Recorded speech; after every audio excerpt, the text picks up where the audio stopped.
Doncs moltes gràcies, presidenta.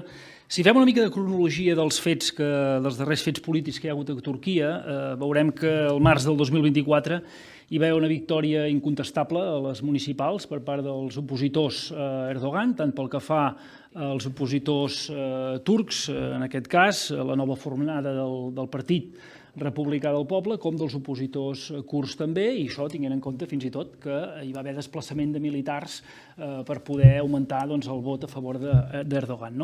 En aquest context, al Batlle d'Istanbul, el senyor Imamoglu va poder revalidar la victòria a la ciutat d'Istanbul, que ja havia guanyat el 2019, després de 25 anys de victòries de fins al Partit de Justícia i Desenvolupament d'Erdogan. I això, evidentment, va provocar que a març de 2025, o sigui, fa 4 dies, utilitzant la policia patriòtica i una justícia polititzada, que crec que aquí ens hauria de sonar d'alguna cosa, Erdogan va fer detenir l'alcalde Imamoglu. No només això, s'ha dit, li va revocar el títol universitari, cosa que, seguint la legislació turca, impedeix que es pugui presentar a unes hipotètiques eleccions avançades o bé a les eleccions que hi ha pel 2028. I això ha desencadenat tota una sèrie de protestes, primer amb desenes de milers de persones, després amb centenars de milers de persones. Hi ha hagut més de 1.000 detinguts, amb especial èmfasi a l'acampada que hi ha hagut a la plaça Sarakhane, en el qual també s'han detingut periodistes, i tot plegat ha coincidit amb que l'alcalde Imamoglu ha estat elegit com a presidenciable pel seu partit i més enllà del seu partit de cares a aquestes eleccions futures.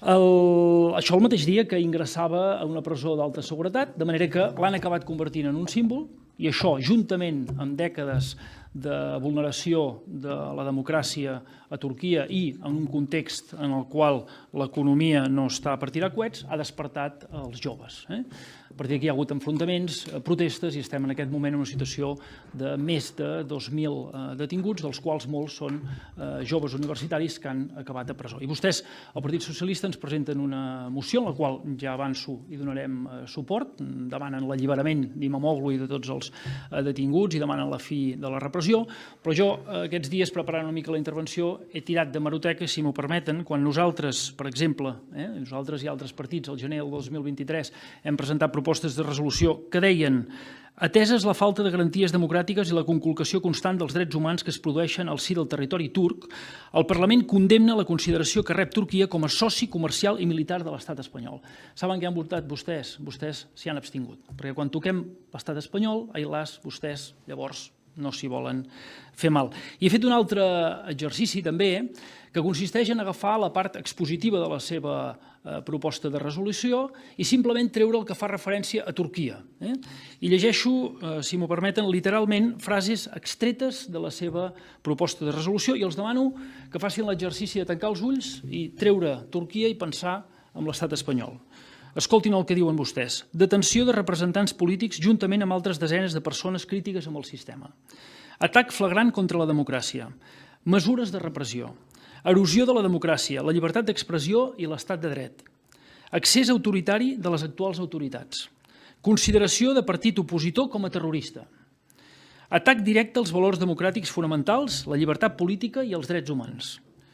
Greu vulneració del dret de la ciutadania a escollir lliurement els seus representants. Separació de poders en entredit. Instrumentalització del poder judicial per silenciar veus crítiques.